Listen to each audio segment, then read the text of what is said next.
I said we'd be back, and we are back. It is orange and blue today. It is Cecil, Lammey, and Andrew Mason working through technical difficulties, which when you do a live show, Mace, this is just what you have to deal with. But everybody, welcome into today's program.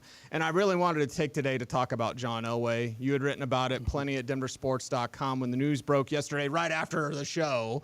The news breaks. That happens a lot. I know. Have you noticed? Sorry to interrupt, but that seems like it happens a lot. That our Come show on, Mike Kliss. gets blown up. Yeah, let's go, man. Get it during the show. But either way, John Elway, contract running out, choosing to step away, saying the Broncos are in good hands. We are going to talk about his legacy coming up in just a little bit, Mace. So let's save the legacy talk. But just overall, coming to this decision for Elway to not be a consultant with the Broncos any longer, what did you think when you heard the news? I mean, the timing is right. I wrote a little bit about this at denversports.com.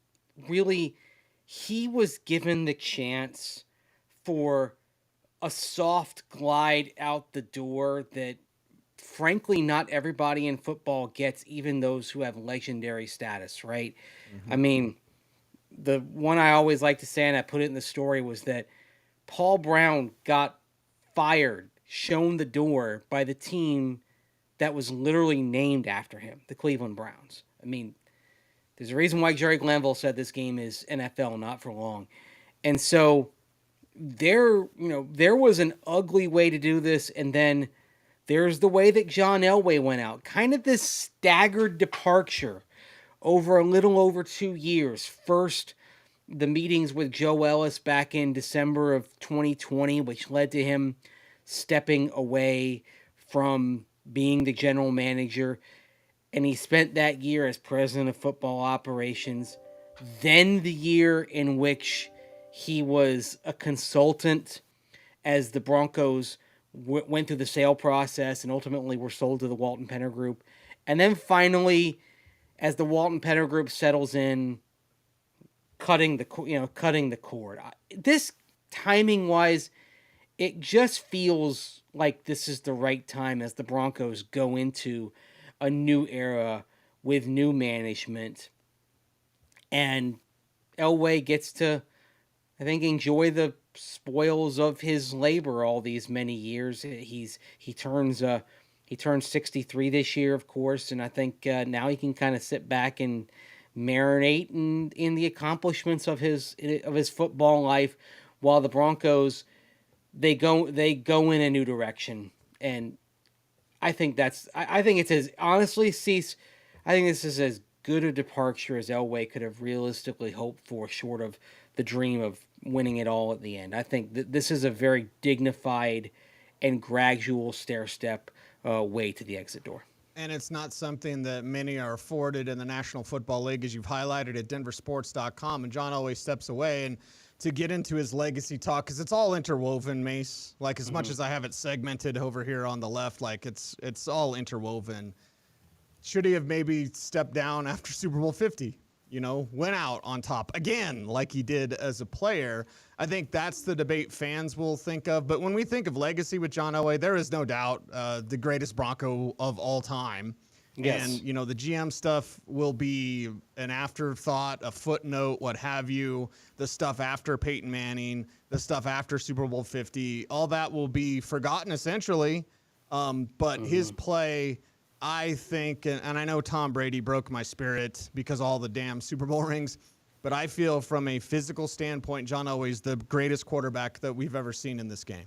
Yeah, and the thing is, when you see some of the quarterbacks of significant physical gifts and the audacious plays they make, when we see Patrick Mahomes, when we see Josh Allen, there's usually a John Elway clip from the 80s or 90s that looks a lot like that, right? He truly raised the game of what was possible from a physical standpoint, from the quarterback position, but also as a quarterback, no dummy. I mean, the dude went to Stanford, right? He had the intellectual chops to learn offenses, process them, and be able to convey that in the huddle to his teammates. And of course, he had the leadership chops as well. Just the total package at the quarterback position in a way that few players have ever had over the course of time. The farther we get away from the Elway era, I think the less we're going to remember the last few years, even when we're looking at the legacy as general manager. Is it fair to say that the overall legacy is mixed? Yes, but this is somebody who his first 5 years as general manager were about as good as we've seen from any general manager, right? In terms of inheriting a 4-12 team that was really at a not only a talent low point, but an emotional low point, although there were some pieces there, because for what Josh McDaniels did wrong for most of his year plus on the job, he did do very many things right in that 2020 draft, the 2010 draft, pardon me, which led to the Super Bowl run and gave Elway some pieces to work with. But he also got a lot of pieces in that made that 2013 brilliant offense possible, and then quickly pivoted after the failure of Super Bowl 48 to build an all-time defense and end up with 2 AFC titles, 1 Super Bowl ring, 5 straight division titles to open his time. And ultimately, I think we'll look back at the positives of that more than what followed, even though you do have to, if you're having the total history of John Elway, one of the things that you do have to note is that even though he was a great quarterback, he wasn't a great quarterback evaluator. Right. And I don't fault him for that at all, Mace. I never have, because when you're naturally great at something, and I've said this about bosses, any of us who have been managers in whatever job and industry that we're in, just because someone's not you, you can't see that within yourself. Like Right. Elway was great naturally. I mean, one of the most naturally gifted athletes, and I believe it was one of the 30 for 30s that said if he focused just on baseball, he could have made it in Major League Baseball. Whether that's debatable, whatever. I'm not the baseball guy, you are. But we're talking about just such natural gifts. And when you're that talented, it may be difficult to either see something in others that you just had naturally or try to evaluate that. Elway was always staring at the defense. And his first draft pick ever was a Hall of Famer. You know how many GMs can say that? Yeah, and the thing is, I think it's interesting, that player, that first draft pick, of course, it was Von Miller. And in Von Miller, John Elway saw a lot of Derek Thomas. And Derek Thomas, for 10 years, was a force of nature that Elway had a difficult time dealing with. And by and large, John Elway's drafting was much better on the defensive side than the offensive side. I think he had a real good read on the type of players he didn't want to go against, and viewed that from the quarterback lens of saying, okay, I don't want to line up and see Von Miller. I don't want to line up and see Derek Wolfe on the interior against me. I don't want to line up and see a center fielder like Justin Simmons with that sort of range back there. He had a real good concept of what he didn't want to face as a quarterback, but then struggled in terms of the evaluation of what he needed as a quarterback as well. And also, I would even say, maybe even because of his physical gifts, I think maybe put too much on certain physical traits than others. I was just on the drive earlier this hour talking about the what if the Broncos had taken Russell Wilson in the 2012 draft. There's the what if they take him and they hadn't been able to sign Peyton Manning, and how the decade would have looked. But what if, when they were doing the evaluations as they got close to the draft, they picked Wilson instead of Brock Osweiler? Because as Jack Del Rio has mentioned on the record, with Russell Wilson, it was a case of everything but height, right? Yeah. And Russell Wilson had all these other attributes, but at the time in 2012, taking a 5'11" quarterback was still considered to be something that a lot of teams wouldn't consider.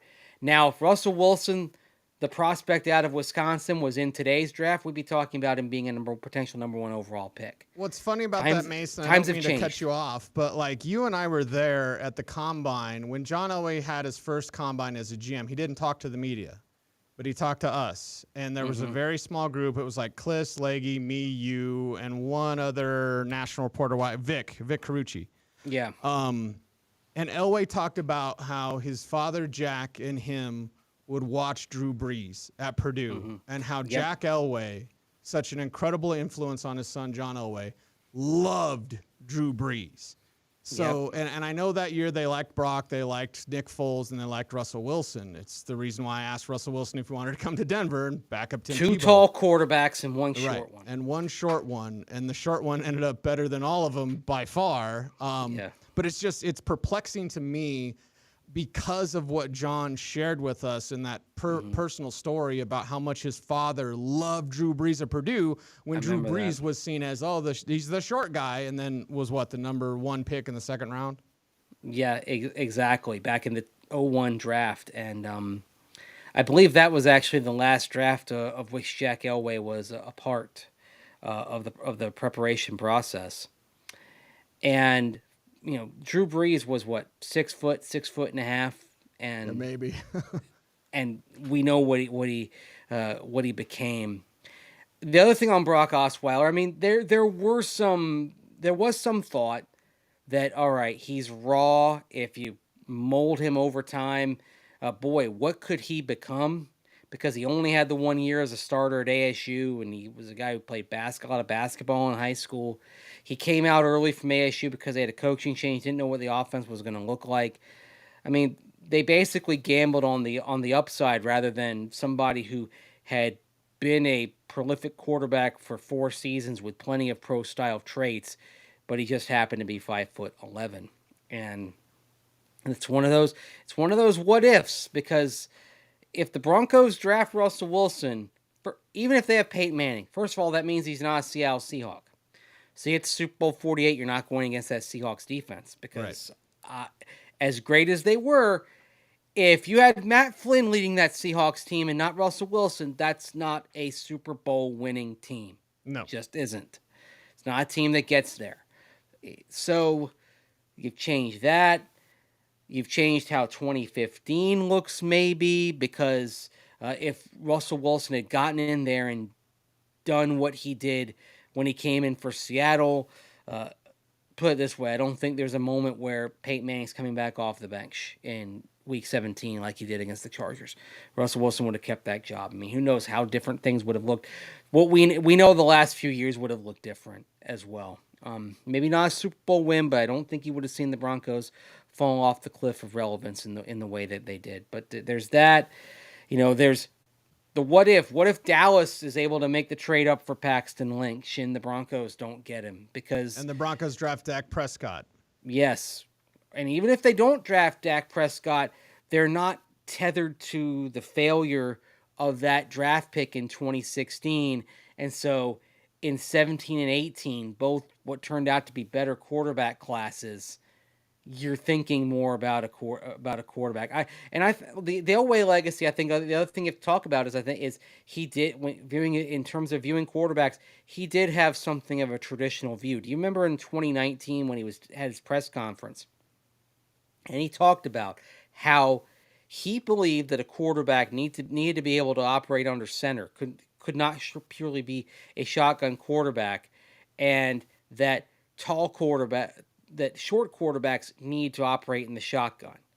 And I remember thinking that, well, I mean, that means they wouldn't consider a Kyler Murray, right? But I think he had a view of quarterbacks that maybe was a little bit of another era, and it does not reflect what quarterbacks became, because he was viewing it through the prism of his own experience, 1983 to 98 as a player, right, not what the position in the game was becoming. And that's another reason why I think it's probably appropriate for Elway to move on to the next phase of life here. While saluting all of his accomplishments, the game had changed, and maybe his view of quarterbacks had not evolved in the same way that it needed to. Well, and we know the dirty secret in the NFL is all about fit. I believe it was Nate in the chat room that said, like, hey, not all the blame can go on Elway because no ownership. And I said it yesterday. I know it makes people mad, but the trust was in place to make sure the trust was in place. And, like, the coaching problems that this team had, it's all about fit. If you find the right quarterback with the right fit. I remember, was it Billy Moose? My brain's mush today, Mace. That said, like, hey, Paxton just ran the 8 plays. They're making fun of the 8 plays. I'm like, well, run the 8 plays. Yeah. and see if he can't do that, then get rid of his ass. And you wouldn't have wasted time and waiting for something to happen. But it was that fit. And Gary Kubiak did not want Paxton Lynch at all whatsoever. That's clear. Gary will never publicly say it because he's a good man. But we don't need him to say it. We just saw his actions. Like, finding the fit for the quarterback, whether that was a Drew Lock fit, the swings and the misses with John Elway. He tried multiple ways, tried with Case Keenum, tried with Joe Flacco. And these aren't discovering quarterbacks when he's getting a veteran. But to me, Mace, it's all about the fit, and the coaching staff was never really right for the fit for any of these quarterbacks. Yeah, that's a great point. The other thing is that John Elway tried everything but a top 10 pick used on a quarterback, right? Tried everything but the premium capital. And they were sitting there in 2018, and the opportunity was there, but they were scarred by the Paxton Lynch experience. And it's unfortunate that what happened with Paxton Lynch is part of the rationale that led the Broncos to not take Josh Allen there. Right. Even though they worked with Josh Allen for a week down in Mobile. I mean, and that's, it's, you look back at these moments and that's where you say, hey, it all could have been so different for John Elway, right? The other thing, another one that was different, where it could have been different. We know that the Broncos and John Elway really liked Justin Herbert. Really did. But the 5 games of Drew Lock led them to say, we're going to stand pat here and let's not move up in the draft. Let's just get him Jerry Jeudy and KJ Hamler and see what happens. And yet that's where maybe you kind of got to go back to what you're originally thinking. And with all respect to Drew Lock, if you loved Justin Herbert, that shouldn't have been a reason to not make a move up for someone that you loved. I think back to when I was working at the old Orange and Blue station back in late 2018, and John Elway would make weekly appearances, and he made the appearance in the week leading up to week 17, in days leading up to week 17. And the news that morning was that Justin Herbert had decided to come back to Oregon for the 2019 season rather than going into the 2019 draft, as a lot of people expected. And John Elway's answer was, we were surprised by that. And he kind of dug a little deeper and learned that if Justin Herbert had come out for the 2019 draft, there's a very good chance that he would have been the Denver Broncos' primo target that year. And instead, he went back in. They picked Drew Lock in round 2. And even though we could look at the Drew Lock 5 games at the end of that season critically and see that there were some issues there that could grow into things that prevented him from becoming a good pro quarterback, he was very much protected by the things that Rich Gangarello was doing schematically in those 5 weeks. That the Broncos thought, okay, well, let's give Drew Lock a shot. And in retrospect, that's one where you should have said, look, who do we like better? Forget about the fact that we've got a young quarterback here. Do we like Justin Herbert better than Drew Lock? And they should have made the move to move up for Justin Herbert, who they liked. And so that's the thing. So he had a traditional view, yes, but at the same time, that traditional view meant that there were things to like about Josh Allen and a lot of things that they liked about Justin Herbert, but they didn't choose that. And I kind of feel bad for John Elway in retrospect, because the conversation we could be having could be different today. Now, that being said, it's possible that even with all that, new ownership could have said we want our own general manager, with all respect to John Elway. And that's another thing about this moment where we're talking about him having a very graceful exit. Yes. Rather than an ugly exit. And we've seen plenty of ugly exits. Hey, could be like Tom Landry, right? You're walk off the 18th green, and Jerry Jones is sitting there with Tex Schramm to say you've been fired, right? Fortunately, John Elway does not have that kind of ugly exit, and Yeah, John Elway deserved more than that. He gets more than that. Mason tells me Walton Penner Group's going to do business the right way, and I hope. Yeah. We have this off-air conversation, but I hope you have time for a little bit of overtime since we had technical difficulties to start the show. We'll run a little bit longer than we normally do to give the fans what they want, which is Orange and Blue today, presented by Champ Honda, Cecil, Lammey, Andrew Mason. And to me, with John Elway, I mean, everything that he's done for this community, and I think about him not being able to get partial ownership. When Mr. Bolin was prepared to give him partial ownership, which would be worth however many hundreds of millions now, and I'm not exaggerating. So I feel, there's a bit of sadness in the news about Elway exiting. I like that it's graceful, but there's a bit of sadness because John Elway could have owned the Denver Broncos. Yeah. I mean, honestly, had he been allowed to, and I understand legally what Mr. Bolin had agreed to with the previous ownership, and so I get all that. But man, he would have been in a prime position to be an NFL owner, which is the world's most exclusive club. Very fair to think that over time he would have been able to make enough purchases and deals to where we were talking about him being a 51% shareholder of the Broncos. And that's an interesting thing to ponder, that John Elway could have succeeded Pat Bolin as Broncos owner. Mm-hmm. And it's something that would not have surprised anybody if it happened. And of course, he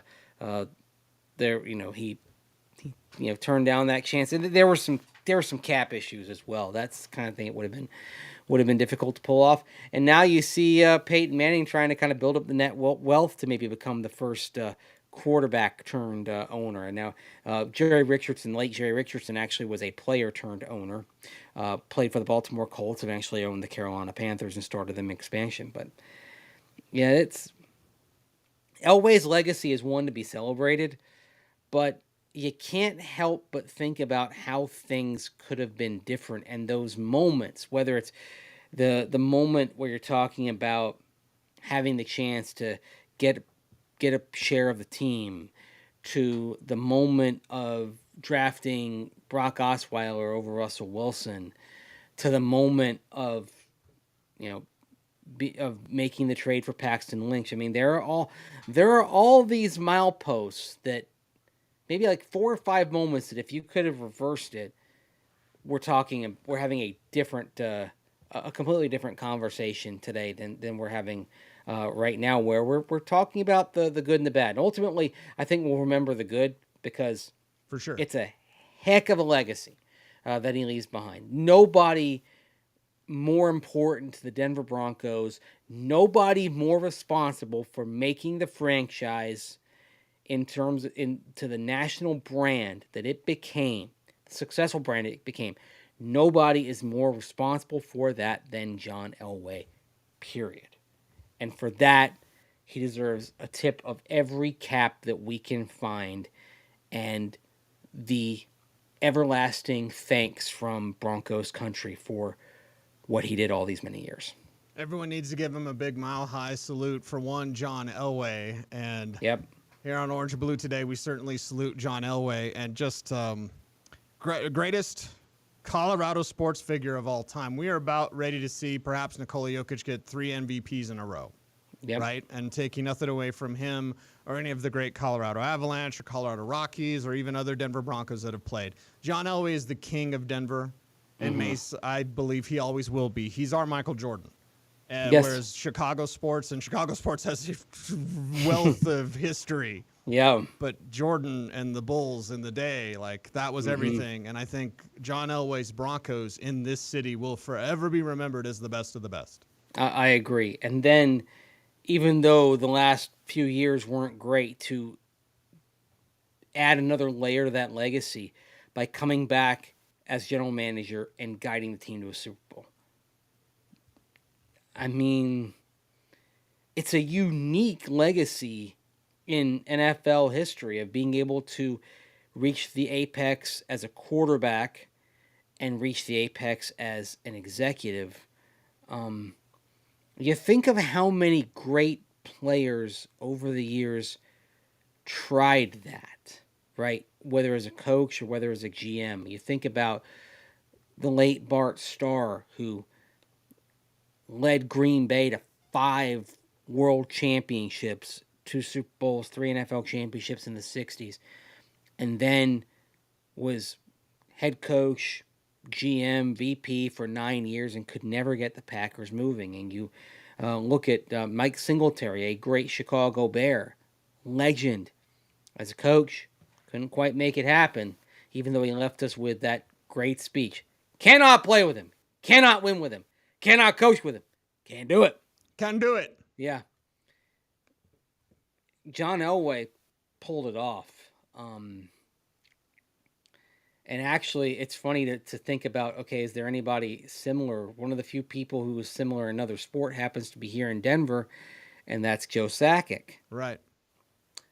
But the primacy of football in our market is why, with all respect to the great Joe Sakic, the legendary Joe Sakic, John Elway is on another level. Although the thing with Joe Sakic, he, not long after the Stanley Cup, he is in the course of his gradual transition. And that's another thing. What if John Elway had left right after Super Bowl 50? Because effectively, that's what Joe Sakic has done. He handed off the day-to-day reins of the Avs after they won the Cup last year. Right. So, it's... And that's another thing. What if John Elway said, I'm going out on top. Peyton Manning's retiring. See ya. And here you go, John Lynch and Kyle Shanahan. You know what I mean? Like, what if you're just going to make people feel worse because that could have happened? Well, and here's the thing. Jose brings it up in the chat room, but Mace, our final what if, and we'll wrap up today's program. Appreciate everyone for jumping through and hanging with us through our technical difficulties. It's live TV streaming. What are we? I don't know. Anyway, live digital programming. That's what we're giving you. Mace, my final what if is this. John Elway almost had Mike Shanahan back as a head coach. And I understand the rumblings and all that. And I understand Mr. Ellis and Mr. Shanahan and that relationship. We don't necessarily need to go there, depending on how many people want to piss off today. But, there was an opportunity for Kirk Cousins to be in Denver with Mike Shanahan. That was in place after 1 year of Vance Joseph, and it was shut down, not by John Elway. John Elway had set that up himself. And if I'm speaking out of turn, Mace, please let me know. But John Elway had set that up, and then he was told no, he could not do that. Now, who told him, why they told him, the validity of all that, whatever. I know from enough people that I've talked to, Mike Shanahan and Kirk Cousins were going to be a package deal. 1 year into VJ. And that was shot down. So it's not like John didn't have the vision. He loved Justin Herbert, right? Oh, John Elway can't find a quarterback. There were things that prevented him from, reaching that high. And I'm not saying Kirk Cousins would lead to Super Bowls. Kirk Cousins doesn't do that. But Mike Shanahan, they would have been a playoff team. They'd have been right there back in contention, baby, and you just never know. So there are so many scenarios with John, the ownership, the Mike Shanahan thing, that just a little bit would have been different. And we would, even though we love him and remember his legacy with great respect and great wonderment and all that, there's just something else that could have been there. Yeah.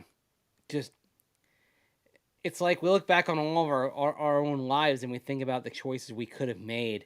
I think the difference with John Elway is that you had these things that were right there, and you mentioned the Mike Shanahan thing. And it would have been fascinating, I think, to see Mike Shanahan as just a coach. Because one of the tenets of that is that Mike would not have been in charge of personnel, would have left it with John Elway. And we know that one of the things that doomed Mike Shanahan toward the end of his tenure, it was commonly said, but it was very true. Mike Shanahan, the GM, undermined Mike Shanahan, the head coach.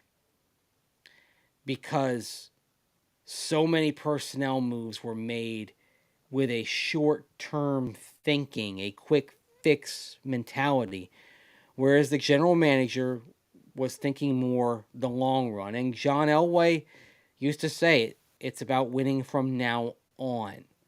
To say it wasn't just about the moment. His goal was to win down the line. So he was thinking of 2, 3 years out. Just because it didn't work out didn't mean he wasn't thinking in those terms. Kirk Cousins and Mike Shanahan, because the reason why Kirk Cousins would have come to Denver, the original thought was Kirk Cousins was going to go to San Francisco and play for Kyle Shanahan. Right. But they had traded for Jimmy Garoppolo, and Garoppolo did so well, it's like, well, looks like Jimmy G's going to be the guy, right? And so that put Kirk Cousins into play, and he almost certainly in that scenario would have signed with the Denver Broncos to be reunited with the coach who drafted him, Mike Shanahan, in Washington.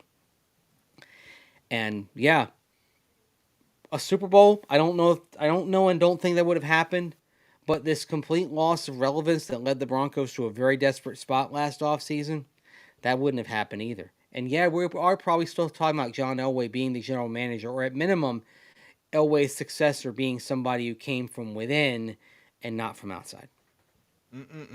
Well, that is a wrap for today's program. Again, everyone, thank you very much for riding through us with the technical difficulties. We are Orange and Blue today, 3:30 p.m. Mountain Time, Monday through Friday. He is Andrew Mason. I am Cecil Lammey. And again, Orange and Blue today, presented by Champ Honda. Before we're out of here, do the YouTube things. Like, comment, share, subscribe, hit the notification bell so that you never miss a vid. And follow Mace on Twitter at Mace Denver. I am at Cecil Lammey. We are at denversports.com. He's Mace. I'm Cease. We're Orange and Blue today. Until next time, be safe, be kind, know that you are appreciated. Stay tuned. And as always, I'd like you to please, how about you do this?